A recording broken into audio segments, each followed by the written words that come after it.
Queridos amigos, sejam bem-vindos ao canal Videira Espírita. Meu nome é Cristina Brito e este é o programa Projeto 15 Minutos, o Livro dos Espíritos, e aqui diariamente nós estudamos por mais ou menos 15 minutos o primeiro livro da codificação espírita, realizada por Allan Kardec.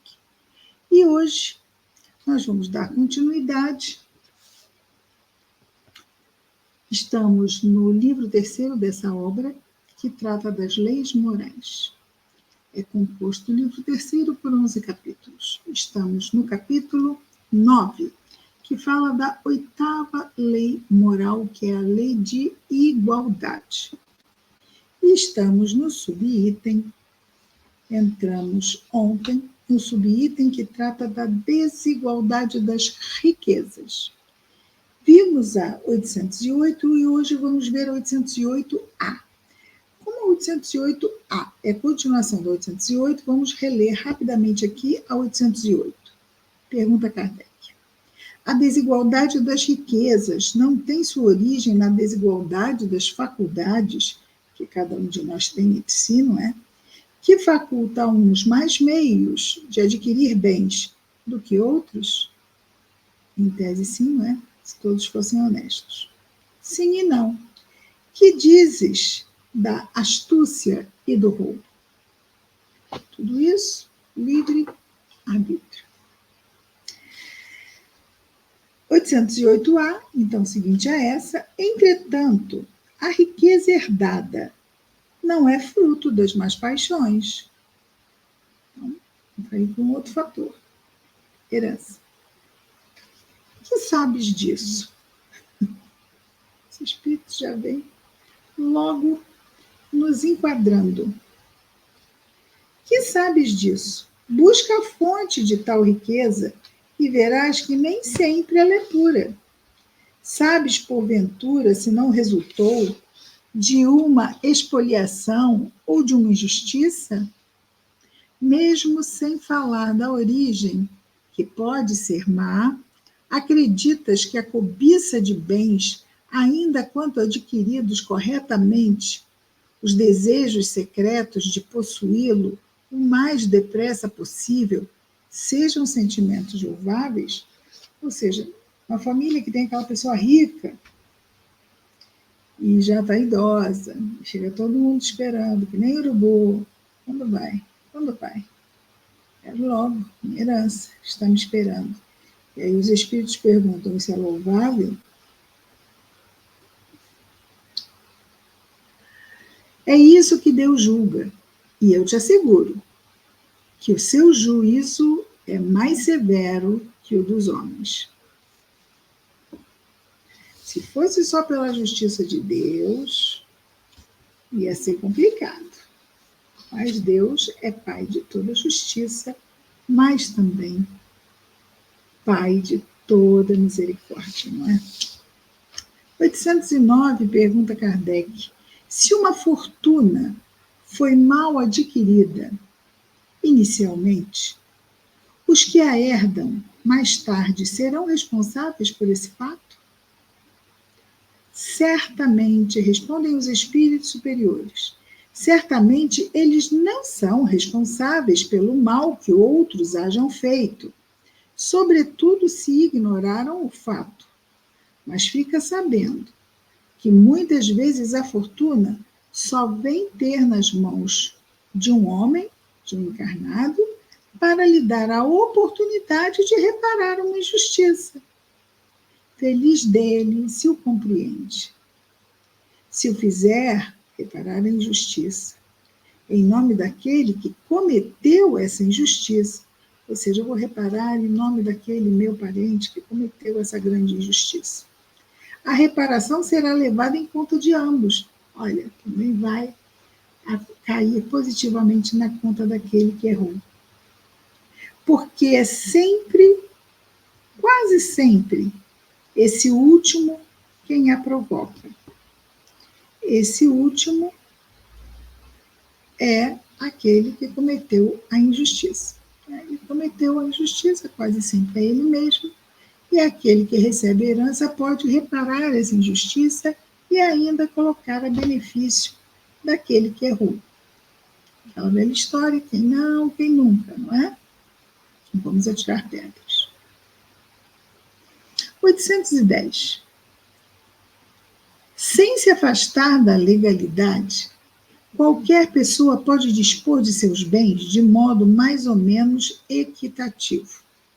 Sem se afastar da legalidade. Qualquer pessoa vai dispor de seus bens, né, da melhor forma. De forma, vamos ver, tem 4 filhos. Hoje está difícil, mas vamos imaginar. Vai lá e tentar, não é? Dividir igualmente entre os filhos. Quem assim procede está responsável, depois da morte, pela disposição que haja tomado? Pelas disposições que haja tomado? Então, uma pessoa tem o direito, faz. Depois da morte, ela é responsável pelas disposições, pelas decisões que tomou? Resposta. Toda ação produz seus frutos. Os frutos das boas ações são doces. Os das outras, os das más ações, são sempre amargos. Sempre entendei bem isso. Então, se é feito de forma equitativa, e a pessoa sentiu que foi justo, vai se sentir bem. Às vezes, a igualdade não é muito visível, não é? É muito visível. Porque a igualdade também vai se manifestar na justiça, e ser justo. Então, muitas vezes pode haver uma aparente desigualdade, mas uma igualdade, uma justiça no mérito, né? Que é a mesma ação.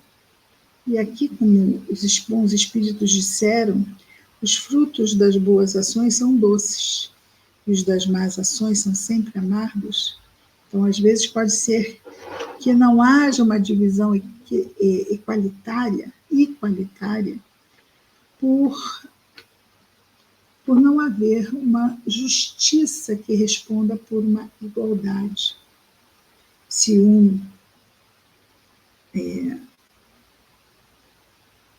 fez mais, ou se dedicou, ou esteve presente, o outro simplesmente sumiu, só apareceu no dia da herança, de ser lido no testamento, pode ser que a pessoa que lançou mão dos seus bens como bem aprouve a ela e ter feito uma diferença, não porque quisesse que fosse diferente, mas é que fez de forma em que a igualdade fosse proporcional à justiça. Estaria de tudo errado?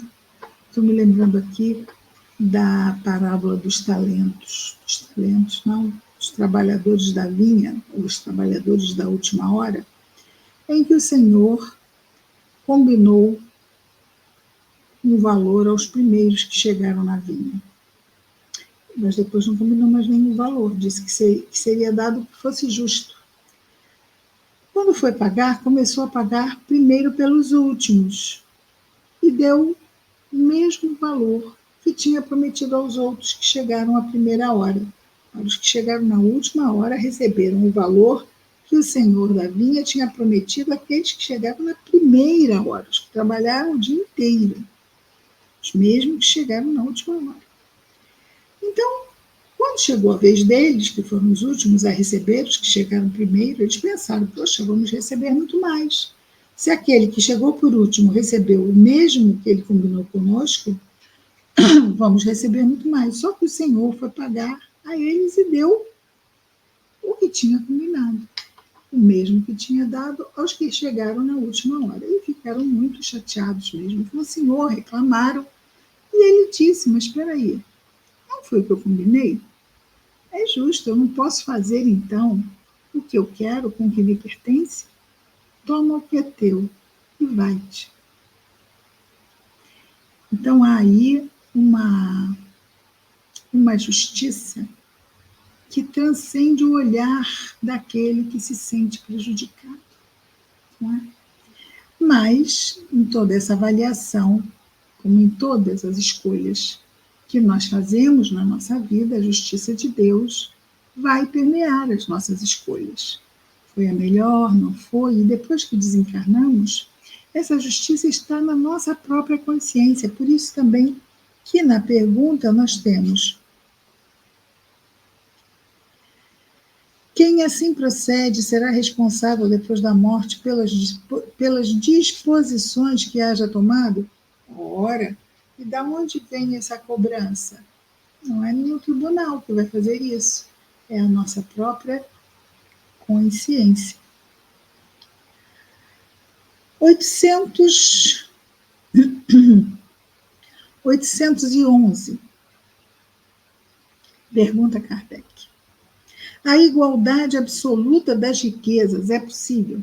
Igualdade absoluta das riquezas. Pegamos todos os bens do mundo, dividimos exatamente igualmente por todos os cidadãos do mundo. Esta igualdade absoluta das riquezas é possível? Já terá existido alguma vez isso? Respondem os espíritos. Não, não é possível haver essa partilha totalmente igualitária entre todas. E eles vão responder por quê. A diversidade das faculdades e das características do ser humano, a isso se opõe. Então, vamos imaginar, não é? Partilhado lá tudo. Em uma semana já está tudo desigual.